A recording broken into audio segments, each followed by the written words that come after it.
I'm excited to be back home at Barclays Center, live on PBC and Fox. Fighting Chris Arreola will be another step on my journey to become a world heavyweight champion. It will be a post-boxing war. It'll bring fireworks to Brooklyn, baby. See you there.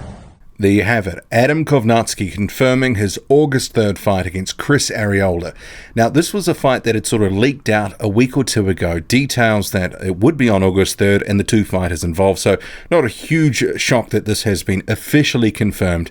But we do have some statements from the fighters. And I've got a few thoughts, not only about this fight, but the potential what next, especially in regards to Adam Kownacki. But I'll crack into the press release first because there's a few interesting tidbits here.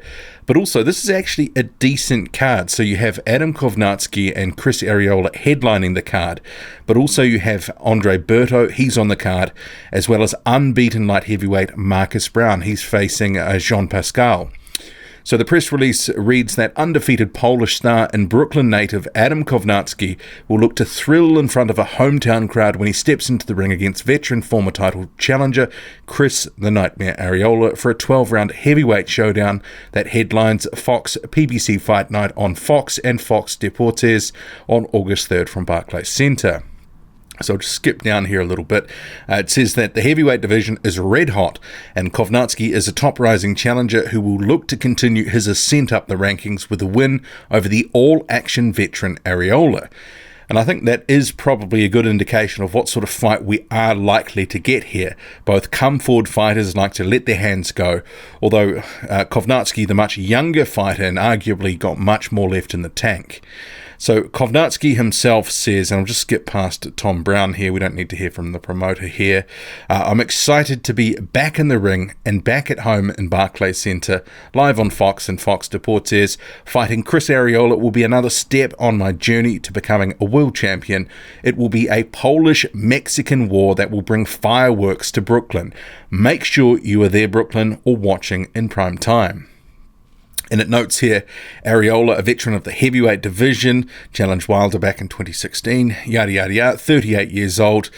He says, I can't wait to step into the ring on August 3 and show everyone I'm still one of the best heavyweights in the world. I feel rejuvenated and ready to upset Adam Kownacki in front of his fans. He better be ready because I'm going to bring it to him like he's never seen before. This is going to be a war and I will leave with my hand raised. And the rest of the press release goes on about the other fights and so on, so I won't touch on that. We'll just focus on this heavyweight fight that tops the bill. So Arreola there, very confident. He says he feels rejuvenated, but that doesn't mean that he's not on the slide, that he isn't at the back end of his career, a bit faded and jaded. He did have a recent fight against Jean-Pierre Augustin, got a pretty decent looking knockout, but against relatively limited opposition. I think that flattered to deceive. And now he's back at the top of a bill against Kownacki, where his first couple of comeback fights have been well down the sort of pecking order on a card, but now he is back in prime time, topping the bill against Kownacki. I think kind of like a couple of the title shots later in his career, I think he can feel lucky that he is actually being pitched in here against Kownacki, because my personal view is Arreola at 38 is shot to pieces, and while he might have a few decent rounds in him and might be able to hang with Kownacki for a while trading blows, ultimately the younger guy, if he's got anything about him, should be able to stop him and continue his advance up the heavyweight ranks. I think Chris Arreola, he's seen well better days. His prime, that was more like a decade ago. He's had, 3 title chances, and when he fought Deontay Wilder back in, I want to say 2016, mid-2016, I mean, really that was a gift shot that came after the Povetkin stuff. He was faded pretty much beyond belief then, so even though he says he's rejuvenated, it remains to be seen really what he does have left. I don't expect him to win, but we just saw the other week with an upset with Andy Ruiz Jr. and Anthony Joshua that sometimes guys can come better than advertised and cause the shock. Although Ruiz, to be fair, certainly not faded like Chris Arreola is. So I expect Adam Kownacki will come through this fight. It could be a bit of a war for a number of rounds, but I think he will get the win, and probably by stoppage within maybe half a dozen rounds or so. And I think with Arreola being so far removed from his prime now, sort of he's running on fumes in my estimation, that if Kownacki sort of goes life and death with him, that maybe won't be a very good look for him. But I do expect him to win this fight, and probably win handily enough. But Adam Kownacki, what should he do next after this fight should he get the win? I was actually preparing a video. This was ahead of the Joshua and Ruiz fight, and I ended up having to sort of ditch that one. It was going to be for my Patreon account about Adam Kownacki and his prospects, because for all money it looked like he was out in the cold. Deontay Wilder seemingly had cut him from the list of upcoming fights, that it was going to be Wilder facing Ortiz, and if he got past Ortiz he was on to Tyson Fury. It seemed to be that Kownacki was out in the cold, and even he said on his social media feeds that he'll continue to wait. And should he get past Arreola, you have to go, okay, what next? Who next? And what sort of level are they going to keep his competition at? Because for some, even though this might be an entertaining fight, Arreola is probably a bit below where Kownacki should be fighting at this stage. Generally regarded now as someone who's a legitimate top 10 fighter, someone around the back end of the top 10 or potentially just out, somewhere between 8 and 12. That seems to be about where most people do rate him right now.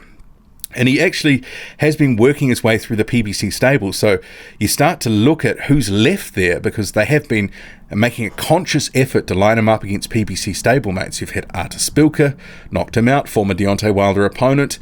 You've also had Charles Martin. You've also had Gerald Washington, another former Deontay Wilder opponent. Now you've got Chris Arreola, another former Deontay Wilder opponent. So, what's next? And it starts to look a little bit thin about who he could face. There is the likes of Travis Kaufman. You could even look at Dominic Breazeale. That would be another former Deontay Wilder opponent. But there becomes a point where you go, how meaningful are some of these common opponents that they're sort of racking up between Wilder and Kownacki? And admittedly, Kownacki has beaten those opponents quicker than Wilder, but if he was to face Dominic Breazeale, he'd have a pretty tough ask to beat Breazeale faster than Wilder did. But you look at the stocks left in the PBC stable and not a lot there. He might be able to face Breazeale, and if Ortiz gets beaten, maybe that fight is there. Also, there could be another stay-busy type of opponent in the form of Travis Kaufman, but you'd hope he'd be beyond those types of opponents now. But then again, that being said, Luis Ortiz did face Travis Kaufman when he couldn't line up a big fight. He sort of stayed busy until he's got this shot against Deontay Wilder. So, yeah, it's interesting the what next, but I expect Kownacki to win. How about you? What do you make of it all? Drop a comment, loud and often. Hit like, hit subscribe, follow me on Twitter, boxing_squared. I'm out.